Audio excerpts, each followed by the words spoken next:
নমস্কার বন্ধুরা, গুঞ্জাস মম চ্যানেলে সবাইকে স্বাগত জানাই। আশা করি সবাই ভালো আছেন, সুস্থ আছেন। বন্ধুরা, এখন প্রায় 8টার মতো বেজে গেছে। আমি এইমাত্র ঘুম থেকে উঠে ফ্রেশ হয়ে রুমগুলো ঝাড়ু দিয়ে তারপরে রান্নাঘরে চলে আসলাম। আজকে একটু দেরি করেই উঠেছি।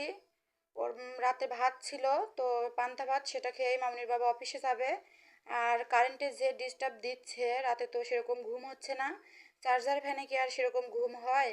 তো এজন্য একটু দেরি করে উঠেছি। দেখতেই পাচ্ছেন কেমন রোদ্দুর ছেড়েছে। আমি জানালাটা খুলে দিলাম। তো এবারে রাত্রে এসে পরিষ্কার করা বাসনগুলো আমি এখন জল ঝরাতে দিয়েছিলাম, সেগুলো এখন উঠিয়ে নিচ্ছি। এখন মামুনির আর আমার সকালের খাবারটা বানাতে হবে। বন্ধুরা, আমার জানালার ওই পাশে আপনারা একটা কাপড়ের মতো দেখছেন, ওইটা একটা পর্দা জানালার হাফ করে দেওয়া আছে। যেহেতু নিচতলার বাসা, রাত্রে যদি কোনো কাজের জন্য বা রান্না মাঝে মাঝে করা হয়, তো লাইট জ্বালালে পুরোটাই দেখা যায় মানুষজন গেলে। তো আমি অর্ধেক করে একটা পর্দা দিয়ে রেখেছি ওখানে, টেনে দিই রান্না করার সময়।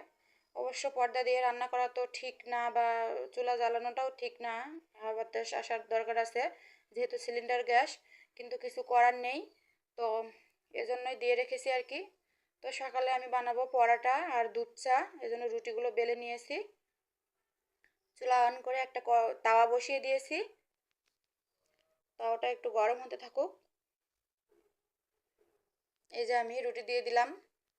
আমি কিন্তু ভালো গোল করে রুটি বেলতে পারি না, তো যেরকম পারি আর কি। পরাটা বা দুধ চা আমাদের সেরকম খাওয়া হয় না। রুটি কিন্তু প্রায় প্রতিদিনই খাওয়া হয়। কিন্তু দুধ চাও খাওয়া হয় না, আর পরাটাও সেরকম খাওয়া হয় না, লাল চাটা খাওয়া হয়। তো আজকে মানে বানাচ্ছি আর কি। মামনির খুবই পছন্দ দুধ চার পরাটা, তো আজকে বানিয়েই নিলাম। এই যে আমি এক একে রুটিগুলো ভেজে নিচ্ছি। আমি কিন্তু অল্প করে তেল দিয়ে রুটিগুলো ভাজছি। এগুলো তেলের জিনিস, তো খাওয়া ঠিক না, উপকারের চেয়ে ক্ষতি হয় বেশি।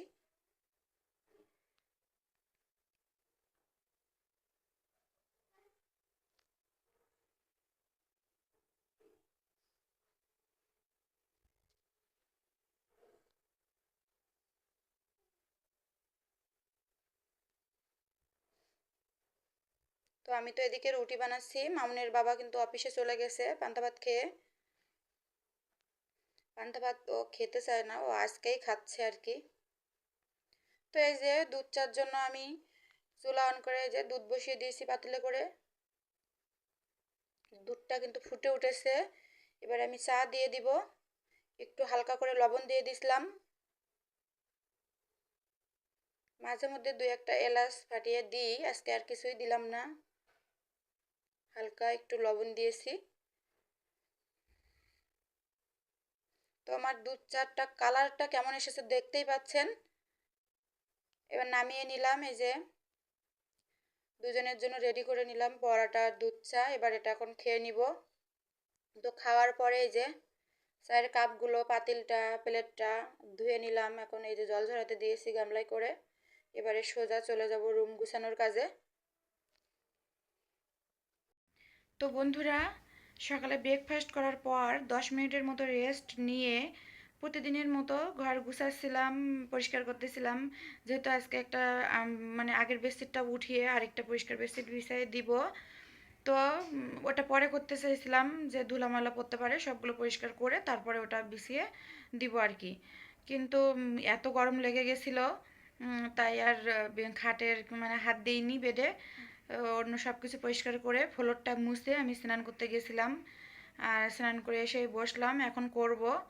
কারেন্ট কিন্তু ছিল 2 ঘন্টা পর, 2 ঘন্টা থাকছে না আর কি। তারপরে 1 ঘন্টা থাকছে, আবার চলে যেয়ে 2 ঘন্টা থাকছে না। তো আধা ঘন্টার মতো হলো কারেন্ট আসলো। তো পুরো 1 ঘন্টা থাকলো না, এই যে চলে গেল। তার কি করার, বসে থাকলে তো হবে না। এখন আমি বেডশিটটা উঠিয়ে আরেকটা বেডশিট বিছিয়ে দিয়ে তারপর রান্নাবান্নার কাজে যাব। তো আপনারা দেখতে থাকুন। তো বন্ধুরা, এই যে আমি বেডশিটটা উঠিয়ে আরেকটা বেডশিট বিছিয়ে দিচ্ছি। বালিশের থেকে এই যে কাভারগুলো খুলে নিচ্ছি। বন্ধুরা, একেতে কারেন্ট নেই, তাইতে আবার মেঘ করেছে আকাশে। সকালে তো রোদ্দুর উঠেছিল, ভালোই রোদ্দুর উঠেছিল, কিন্তু এখন তো প্রায় 10টার মতো বাজে। এখন প্রচুর মেঘ করেছে। আমি যেহেতু পরে ভয়েস ওভার দিচ্ছি, বৃষ্টি হয়েছিল দুপুরের দিকে, আবার আকাশটা পরিষ্কার হয়ে একটু রোদ্দুর উঠেছিল, কিন্তু পরে আবার মেঘ করেছিল, আর সারাটা দিন ওইভাবে মেঘ করেই ছিল। 2 ঘন্টা করে কারেন্ট থাকছে না, আর 1 ঘন্টা করে থাকছে। এর জন্য দেখেন এসিডিসি লাইটগুলো কাজ করছে না, আলোর তো জ্যোতিই নেই, দেখতে পাচ্ছেন।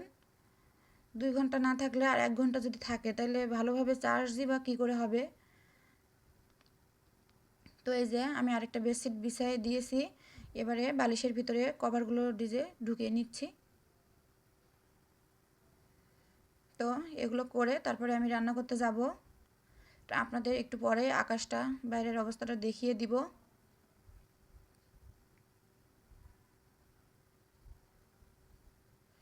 তো এই যে বালিশের কভারগুলো কিন্তু আমার এই যে লাগানো হয়ে গেছে, এবার ঠিক করে দিচ্ছি।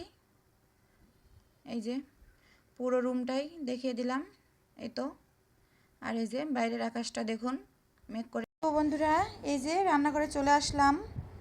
কড়াইতে তেল ফোড়ন হিসেবে দিলাম শুকনো মরিচ, তেজপাতা আর জিরা দিয়ে আমি তরকারিটা উঠিয়ে দিলাম। পেঁপে আর আলু উঠিয়ে দিলাম। তো তার সাথে হলুদের গুঁড়া, পরিমাণ মতো লবণ, কাঁচামরিচও দিয়ে দিয়েছি, আর হচ্ছে ভেজে রাখা মুগ ডাল দিয়েছি। তো এই যে কষিয়ে নিচ্ছি, দেখতেই পাচ্ছেন।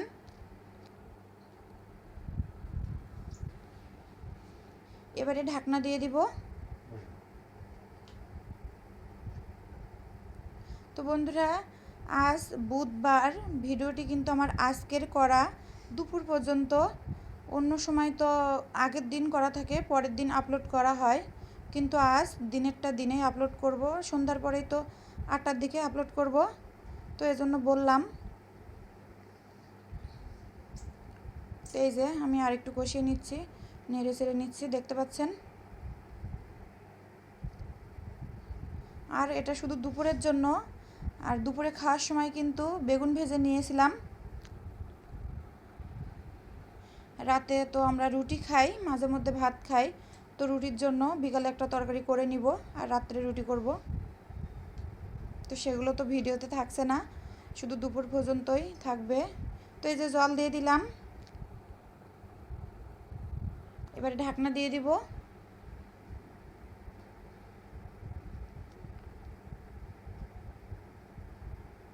তো এই যে ঢাকনাটি খুললাম, সব এই যে তরকারিটা একটু নেড়ে চেড়ে নিচ্ছি। পেঁপে দিয়ে, আলু দিয়ে মুগ ডাল কিন্তু খুব সুন্দর লাগে, নিরামিষ হলেও কিন্তু খুবই ভালো লাগে। তরকারিটা রুটির সাথেও খাওয়া যায়, ডাল দাও তো তরকারিটা পরে ঠান্ডা হলে ঘন হয়ে যায়। তো এই যে দেখুন তরকারিটা কিন্তু আমার প্রায় হয়ে এসেছে। বন্ধুরা, যারা আমার ভিডিওটি দেখছেন স্কিপ না করে পুরোটাই দেখবেন, ভালো লাগলে লাইক করবেন, কমেন্ট করবেন। তো এই যে একটু জিরার গুঁড়া দিয়ে দিচ্ছি, আর একটু গরম মশলার গুঁড়া দিয়ে দিব, দিয়ে আর 1 মিনিটের মতো ফুটিয়ে নিব। বন্ধুরা, যারা আমার ভিডিওটি এতক্ষণ ধৈর্য সহকারে দেখছেন সবাইকে অসংখ্য ধন্যবাদ। যারা আমার চ্যানেলটি সাবস্ক্রাইব করেছেন তাদেরও অসংখ্য ধন্যবাদ। আর যারা এখনও সাবস্ক্রাইব করেননি, প্লিজ প্লিজ আমার চ্যানেলটি সাবস্ক্রাইব করে আমার পাশে থেকে যাবেন। তো তরকারিটি আমি এখন নামিয়ে নিব। সবাই ভালো থাকবেন, সুস্থ থাকবেন, ধন্যবাদ।